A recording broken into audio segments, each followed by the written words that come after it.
Hey guys, so usually I get a lot of questions about how to start a business, what should be the structure of my business, whether should I go for a sole proprietorship or an LLP or a partnership firm or a private limited company.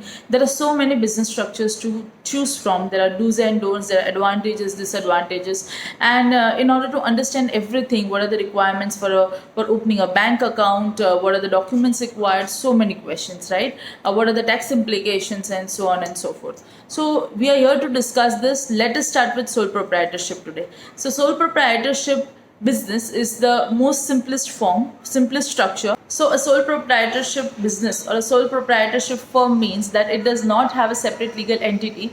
I do not require to get it registered under any specific act. My PAN number, my own myself PAN number, and the sole proprietorship business's PAN number will be the same. When I open a bank account, that is a current account of a sole proprietorship business, when I file my ITR, the income of the current account and my own savings account will be clubbed and filed together. So basically, these are the basics of a sole proprietorship business. Whenever I start a business, I obviously would like to safeguard my brand, my logo, my name, right? My word mark. So whenever you get a trademark registered, you can definitely get it done in your own name. It is not compulsory to get a company made in order to safeguard yourself. Suppose my brand name is CA Ami, and the current account which I have opened is by the name Thabalian Associates. Now I can still use the brand name CA Ami. It is not compulsory to use the current account's name. The current account name is only for operational purpose. So if so usually people are really confused about these two things. You can the name of your current account and the name of your brand can be different. Also, you can register as many trademark or brand name in your own name as you want. One of the disadvantages of having a sole proprietorship business is that it does not support limited liability. That is, in case in the unfortunate event of winding up your business, your own wealth, your own property, investments can also be attached along with the asset of your own company in order to pay off the liabilities. The formation of a sole proprietorship is very easy. You just need to get a current bank account open, and the winding up of a sole proprietorship is also easy.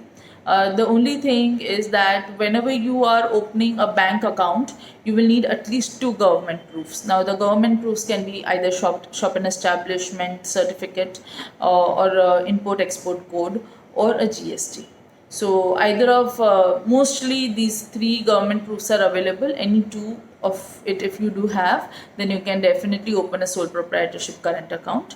Along with this, you will need personal KYC documents, that is your PAN or your Aadhaar or passport, and also address proof.